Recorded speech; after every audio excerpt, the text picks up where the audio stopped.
Today I'm going to talk to you about my favorite book, The Velveteen Rabbit.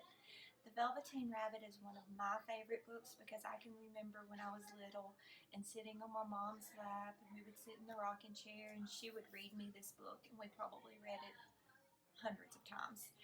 And we would talk about the book, and I wanted a Velveteen Rabbit. I wanted the Velveteen Rabbit to be my toy, to be my real bunny.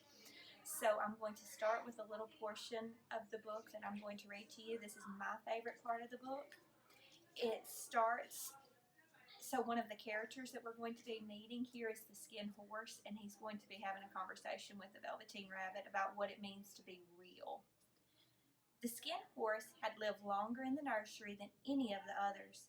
He was so old that his brown coat was bald in patches and showed the seams underneath, and most of the hairs in his tail had been pulled out to string bead necklaces.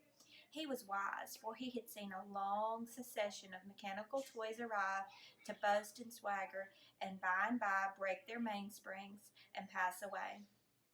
And he knew that they were only toys and would never turn into anything else, for nursery magic is very strange and wonderful, and only those playthings that are old and wise and experienced like the Skin Horse understand all about it.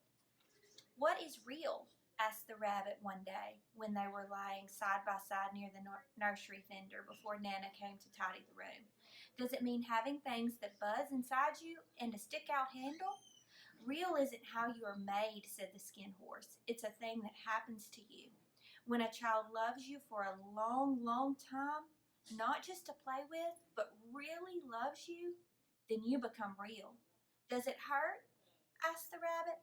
"Sometimes," said the Skin Horse, for he was always truthful.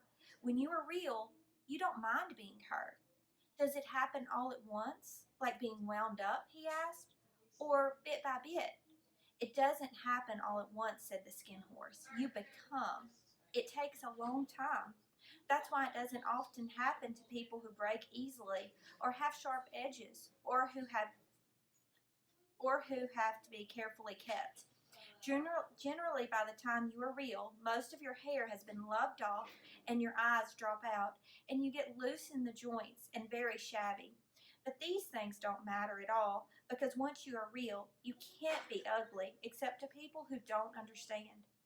"I suppose you are real?" said the rabbit.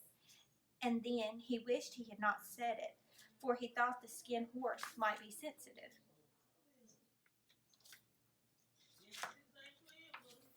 But the Skin Horse only smiled.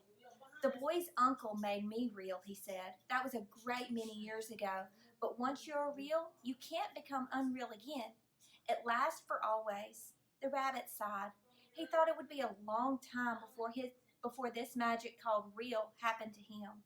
He longed to become real, to know what it felt like, and yet the idea of growing shabby and losing his eyes and whiskers was rather sad. He wished that he could become it without these uncomfortable things happening to him. There was a person called Nana who ruled the nursery. Sometimes she took no notice of the playthings lying about, and sometimes, for no reason whatever, she went sweeping about like a great wind and hustling them away in cupboards. She called this tidying up, and all the playthings hated it, especially the tin ones. The rabbit didn't mind it so much, for whenever he was thrown, he came down soft. So that was a little portion of the Velveteen Rabbit. I hope that you will go out and check out the Velveteen Rabbit and find out if he is able to become real and what happens to him in the book.